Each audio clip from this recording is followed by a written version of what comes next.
Hello everyone, my name is Madhuri. Welcome to learn with Madhuri. कैसे हैं आप लोग? आई थिंक सब लोग बहुत अच्छे होंगे और अपनी पढ़ाई पर सबका कंसंट्रेशन होगा बिकॉज अब सबके एग्जाम्स आने वाले हैं, है ना। और 10th के बच्चों के तो प्री बोर्ड्स आने वाले हैं, तो मेरी पूरी कोशिश रहेगी कि हम जल्दी से जल्दी 10th का सिलेबस कंप्लीट करवाएं। लास्ट वीडियो जो थी मेरी वो यूनिफिकेशन ऑफ जर्मनी को लेकर थी। अब जो मैं आपको टॉपिक बताने वाली हूँ, जो मैंने बताया था कि ऑलरेडी मैं जर्मनी के बाद उसके बाद मैं इटली के यूनिफिकेशन के बारे में बात करने वाली हूँ। तो मोस्टली ये दो टॉपिक ऐसे हैं जो हमेशा आपसे पूछता है बोर्ड, ठीक है। और आपके प्री बोर्ड और हर एग्जाम में आपसे ये पूछा जाता है, unification of Germany and unification of Italy. And मैंने बहुत अच्छे तरीके से बहुत सिंपल वेज में आपको यूनिफिकेशन ऑफ जर्मनी समझा दिया है। तो प्लीज किसी को नहीं समझ में आया तो वीडियो को देखिए और आपको जरूर समझ में आएगा वो। नाउ आज मैं आपको बताने जा रही हूँ यूनिफिकेशन ऑफ इटली के बारे में। देखिए, यूनिफिकेशन ऑफ इटली भी क्या है, ऑब्वियसली नेशनलिज्म से निकल कर आया है हमारा इटली भी।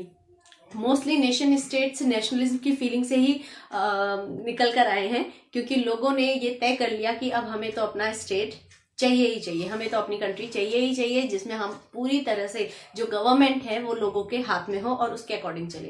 तो मैं आपको दिखाती हूँ जो हमारा यूनिफिकेशन ऑफ इटली से पहले जो इटली का मैप है वो दिखाती हूँ। देखिए, अब आप इस मैप में देख सकते हैं कि जो इटली का पार्ट है, सिंपल वेज में समझते हैं, बहुत ज्यादा आप कंफ्यूज नहीं होइए इस चीज को लेकर।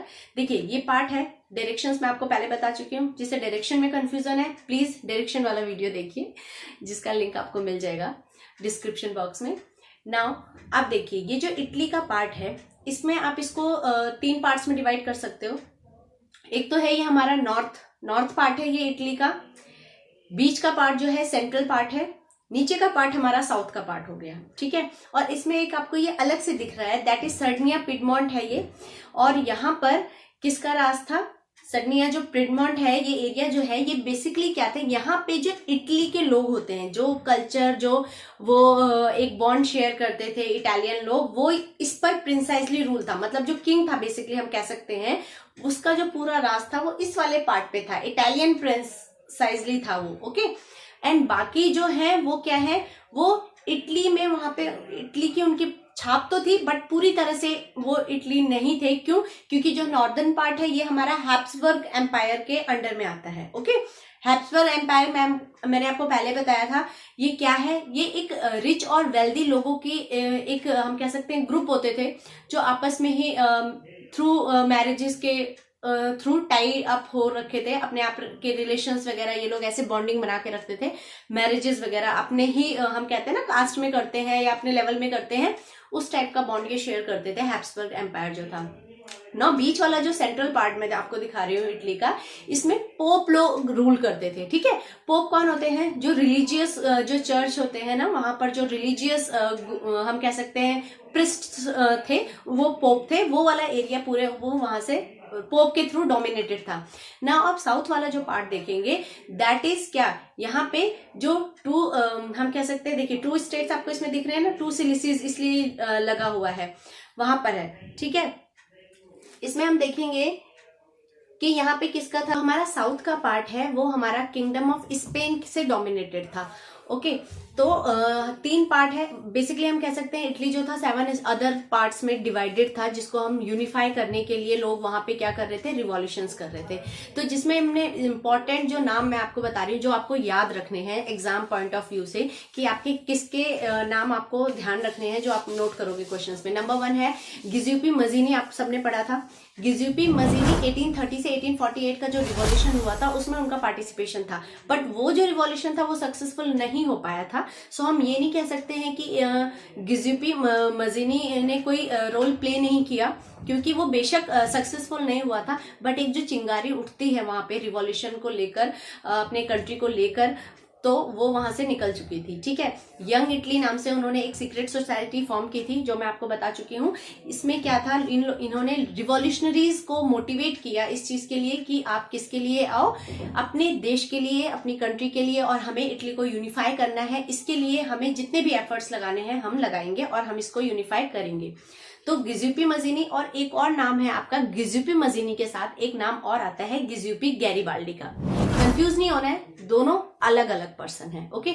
गिजुपी मजीनी का नाम आएगा तो तो गिजुपी मजीनी का जो रोल है वो इसलिए जाना जाता है कि वो सीक्रेट सोसाइटी उन्होंने फॉर्म की थी वो, और रिवॉल्यूशनरीज को ट्रेन करते थे उस चीज के लिए कि कैसे हमें रिवॉल्यूशन करना है, कैसे हमें प्रोटेस्ट करना है, हमें कैसे यूनिफाई करना है इटली को। गिजुपी गैरीबाल्डी का जो रोल था ना वो देखिए कहाँ पर था।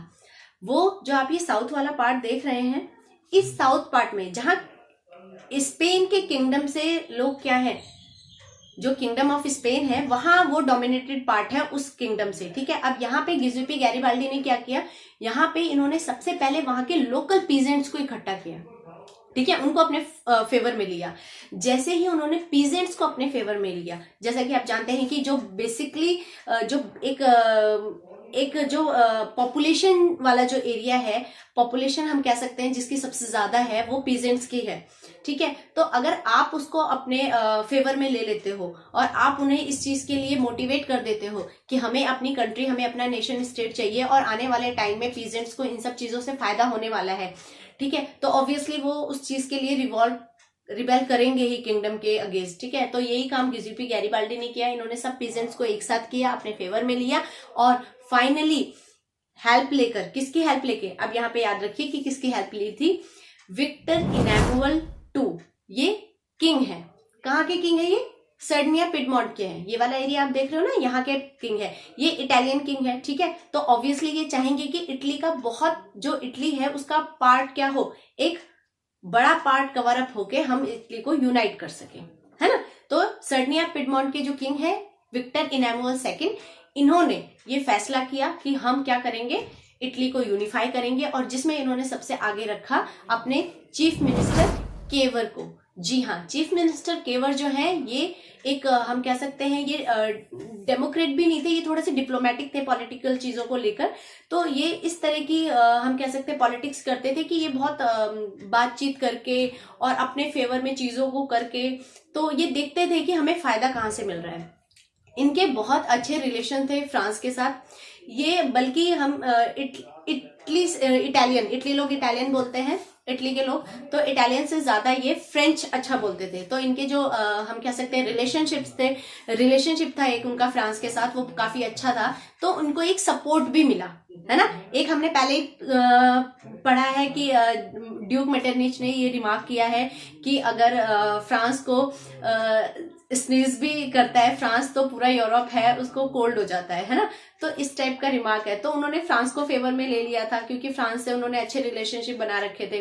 तो उसको सपोर्ट करके, उसका सपोर्ट लेके इन्होंने क्या किया, जितने भी अदर नॉर्थ पार्ट, ठीक है, उसके बाद साउथ पार्ट में गिजुपी गैरीबाल्डी ने अपना काम कर दिया, नॉर्थ पार्ट में केवर ने किया, और बीच वाला पार्ट जहां पे पोप रूल करते थे ना, जो रिलीजियस प्रिस्ट थे, अब इन्होंने देखा हम तो नॉर्थ से भी गिर गए हैं, हम तो साउथ से भी गिर गए हैं, तो इसमें अच्छा यही होगा कि अगर हम अपने आप ही सरेंडर कर दें, ठीक है। ऐसा ना हो कि हमें किसी के लिए लड़ाई लड़नी पड़े और फिर हमें उसमें इन्वॉल्व होना पड़े। तो हम मतलब जो भी राज करेगा यहाँ पे हम उसके साथ हैं। तो उन्होंने अपने आप ही सरेंडर कर दिया उस चीज को। तो इस तरीके से इटली यूनिफाई हुआ। बहुत ज्यादा आपको इसमें पॉइंट्स नहीं याद रखने हैं, ठीक है। आपको पहला पॉइंट याद रखना है कि बिफोर यूनिफिकेशन इटली 7 स्टेट्स में डिवाइडेड था, ठीक है, जिसमें से नॉर्थ पार्ट में किसका राज था, हैब्सबर्ग एम्पायर था। जो सेंट्रल पार्ट था उसमें रिलीजियस जो प्रिस्ट थे, पोप थे, उनका राज था। साउथ वाले जो पार्ट में वहां पे किंगडम ऑफ स्पेन था, ठीक है। और जो सर्डिनिया पिडमोंट तो वो इटालियन प्रिंसाइसली स्टेट था ही। तो आपको ये डिस्क्रिप्शन देना है। अब इसको आपको लिखना कैसे है ये भी देखिए, मैं आपको बता देती हूँ। अगर आपसे यूनिफिकेशन ऑफ इटली पूछ रहा है तो देखिए ये पॉइंट्स आपको इस तरीके से लिखने हैं। आप चाहे तो इसका स्क्रीनशॉट ले सकते हैं, इसको याद कर सकते हैं, अपनी कॉपी में नोट डाउन कर सकते हैं, ठीक है। तो सिंपल वेज में आपको यूनिफिकेशन ऑफ इटली याद रखना है, और ये बहुत बहुत बहुत इंपॉर्टेंट है और हमेशा पूछा जाता है। तो आई होप कि आपको यूनिफिकेशन ऑफ इटली समझ आया होगा। अगर आपको लगता है वीडियो अच्छा था, हमें कंसेप्ट जो है वो क्लियर हुए हैं, तो प्लीज वीडियो को ज्यादा से ज्यादा अपने फ्रेंड्स में शेयर करिए, वीडियो को लाइक जरूर करिए, नोटिफिकेशन आते रहें इसके लिए बेल आइकन को जरूर प्रेस करिए। Thank you so much. जल्दी से मैं आऊंगी नेक्स्ट वीडियो के साथ। Thank you.